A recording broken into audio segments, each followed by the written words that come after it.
Hey everyone, welcome again to another edition of Storytime with Robbie. Hope you're all doing well and staying healthy and having a really good day so far. Today I'm going to be reading you a story about a penguin called Never Let You Go by Patricia Storms. And I'm going to be reading you a story about a wolf called Good Little Wolf by Nadia Shireen.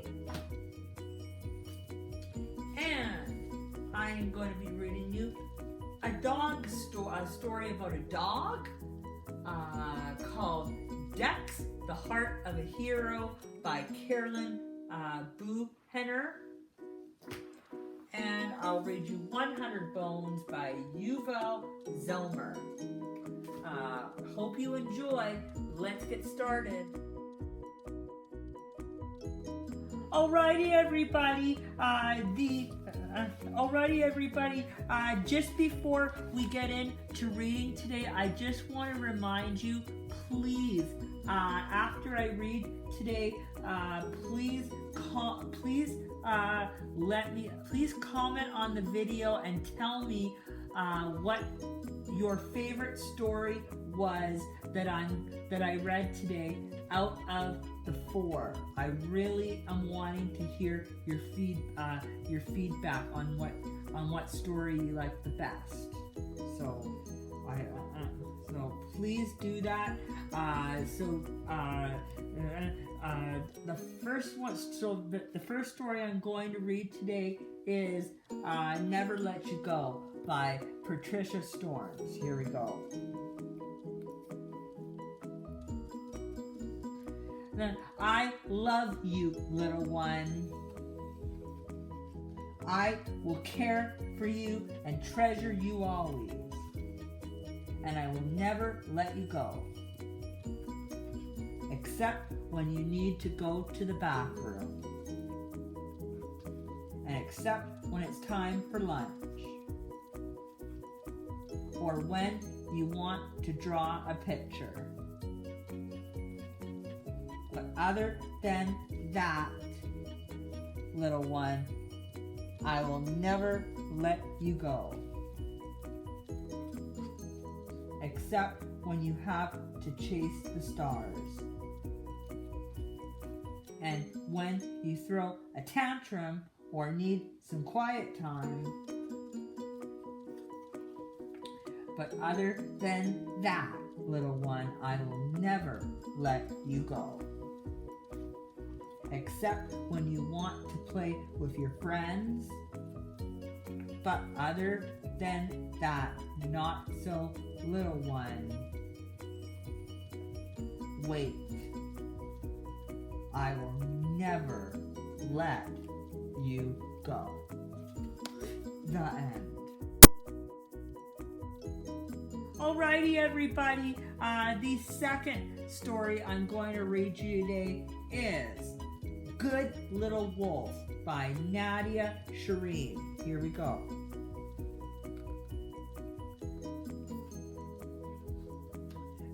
Are we all sitting comfortably?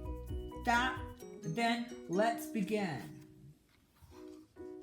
Ralph and Mrs. Boggins were best friends. You really are a good little wolf, Mrs. Boggins told him. Ralph liked being a good little wolf. He liked baking tasty cakes. He ate up all his vegetables, and he always and he was always nice to his friends. But Mrs.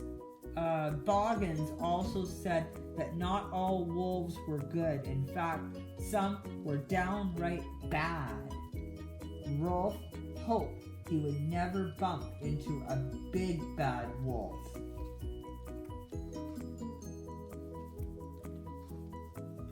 Now, what do we have here? Said the big bad wolf. You look like a wolf. You feel like a wolf? That's because I am a wolf, piped up Rolf. I am a very good little wolf. Good, said the big bad wolf. Wolves aren't good. Wolves are big and bad. Real wolves howl at the moon, hooted the big bad wolf. Real wolves blow houses in. Real wolves eat people up. Well, said Rolf, I'm a real wolf, and I'm sure I can do all of those things. So Rolf tried to howl at the moon. He pursed his lips, took a deep breath, and out came a great big whistle. Beep! Then Rolf went to see Little Pig. Do you mind if I blow your house in? Asked Rolf. You can try, I suppose, said Little Pig. So he huffed and he puffed, but it was no use. I'm sorry, Rolf, said Little Pig. You're right, said Rolf sadly. I'm just not bad enough to be a real wolf. Well, there is one last thing you could do to prove you're a proper wolf, said the big bad wolf. And suddenly, quite strange came over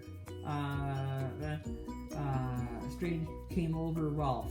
He felt an unfamiliar wild feeling growing inside him.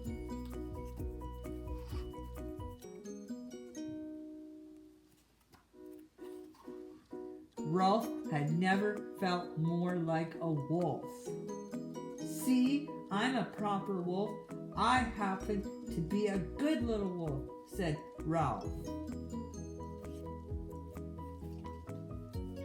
This calls for a celebration, cried Mrs. Boggins, and they all sat down for some tea and cake. Will you stop eating people up, big bad wolf? Asked Rolf. Oh, I suppose so, said the big bad wolf. I'll stop first thing tomorrow.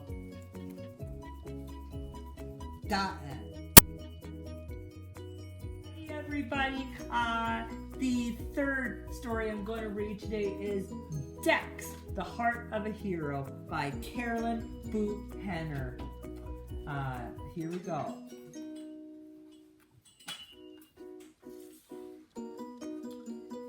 Dexter was a little dog. His legs were little. His tail was little. His body was little. He looked like a plump sausage sitting on 4 little meatballs. Being the size that he was, Dex was often overlooked. The other dogs grew tired of waiting for Dex to catch up when they played chase, and after a while, they forgot to invite him at all. No one really seemed to notice him, except when Clevis, the tomcat, demonstrated how he could stand right over Dex and not even ruffle his fur. Yes, everything about Dex was little, except for his dreams. He wanted to be a hero. He just could see it. The mighty Dex flew up in the dark and starry night, but wanting and being are 2 different things. Dex lived on dreams until one day, after crawling out from under Clevius yet again, he decided there had to be more to life than gazing at the underside of a cat. There had to be more to him. If he could be a hero, he would. So Dex started training. He read every superhero comic he could find. He watched every hero movie ever made. He went to the library. Furiously, he studied, knowing everything depended on him. Dex figured that a hero must have strong muscles. He needed exercise and lots of it. Dex started trouting to the corner and back every morning. He hopped over every crack in the sidewalk. He struggled to climb the garbage pile. Up and over and down, then up and over and down again. All day he worked, day after day, even at bedtime when he wanted to flop on the rug with his tongue hanging out. Dex forced himself to circle 5 extra times. The mighty Dex pressed on through wind and rain and storm vague.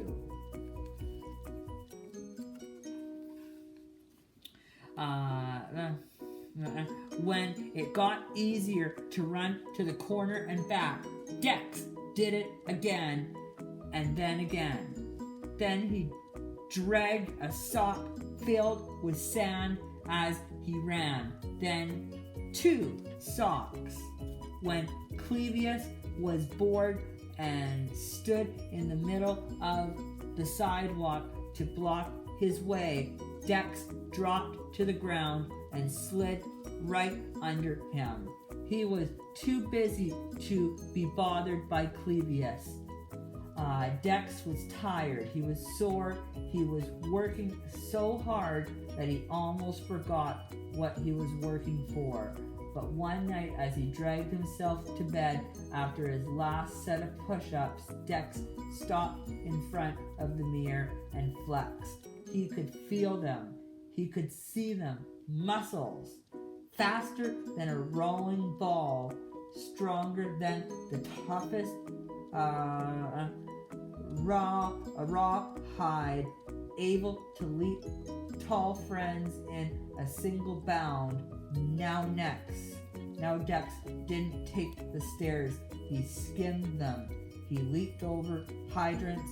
He vaulted up curbs. He could jump over the garbage mountain without touching the top. He could run like the wind. He felt as if his legs had springs. Only one thing was missing. Finally, a small brown package arrived. Dex ripped it open. His hero suit. It was red with a shiny green cape, and it fit like a glove. Dex loved the way it felt, he loved the way it looked, and he loved the feeling he had when he put it on. He was ready, with the courage of a lion, the strength of a bear, and the heart of a hero. When Dex went out in his suit for the very first time, he looked up the street and down. He noticed a young pup trying to cross the street. Dex sprang into action. "May I help you?" he asked. He guided the wide-eyed pup across the street and grinned as the pup stared up at him with his mouth hanging open. The pup whispered, "Wow, it's Superdog!" Superdog! Dex liked the sound of that. Of course, when Clevius saw Dex, he just had to comment, "Hey Dex, where's the party?" And when he saw him a few days later, Clevius called out, "Look everybody, it must be Halloween. Anybody got a treat for Dex?" Dex was so busy that he was able to ignore Clevius for the most part. The only time his face got red was when Clevius yelled, "Where'd you get the dress up?" Dex had to wonder if Clevius saw anything but the suit. Didn't he understand that the suit was just a way to let people know he was there to help? There was a mouse he saved from a sewer.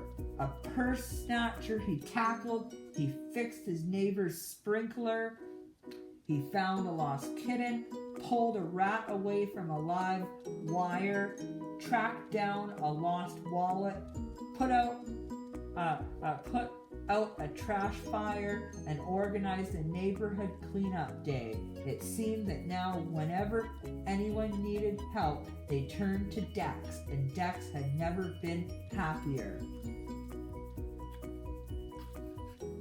Late one evening, there was a banging at the door. When Dex answered, it seemed as if the whole neighborhood was yipping and yowling in a panic. "It's Clevius!" they shouted. He's stuck in a tree. "Hurry, Dex! Hurry!" Dex raised his eyebrows. It was not like Clevius to move enough to get into any trouble. In a flash, he was dressed and ready. It was clearly a desperate situation. As he got closer, Dex could see Clevius. He had been chasing a squirrel to the top of the tree and had slipped and was hanging by one claw from a slender branch. He was yelling for all he was worth. "I'm slipping!" Clevius screeched. "Help me!" Dex looked desperately around for something to climb on. There were no boxes or ladders, not even any trash cans. Then Dex looked at the crowd. "Quick, everybody!" Dex shouted. "I've got an idea!" Dex leaped onto the end of the teeter-totter facing the tree, pushing it to the ground. Everybody on the other end, 1, 2, 3. All the animals jumped together on the other end of the teeter-totter, catapulting Dex into the air. He soared over the crowd, his ears and cape streaming out behind him. The mighty Dex flew up into the dark and starry night. Dex scrambled onto the branch next to Clevius. Quickly, he pulled off his cape and tied his 4 corners on to the screeching cat. "Jump!" Dex shouted. "Jump, Clevius!" With an ear-piercing shriek, Clevius let go. The bellowing cape caught the air and parachuted the big cat to the ground. Dex backed up and slid to the ground amidst the cheers of the crowd. Dex was bruised and tired, but he forgot his discomfort as Clevius sheepishly lumbered over, still tangled in the green cape. "Thanks, Dex. You really are a hero."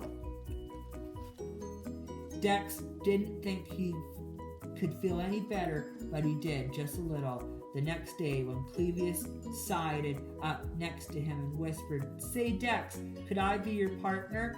Dex looked the big tomcat up and down. It would take a lot of work to turn Clevius into a hero.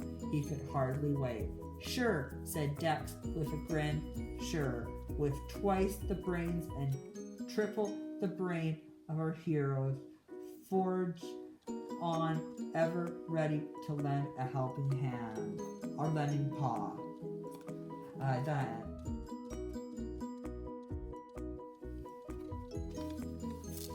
Alrighty, everybody. The 4th story I'm going to read today is 100 Bones by Yuval Zomer. Here we go.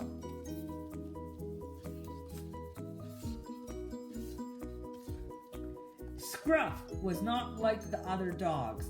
He didn't wear a collar. His fur was never brushed. He didn't even have a human friend, saying things like "stay" or "sit" or "goodbye." No dogs allowed.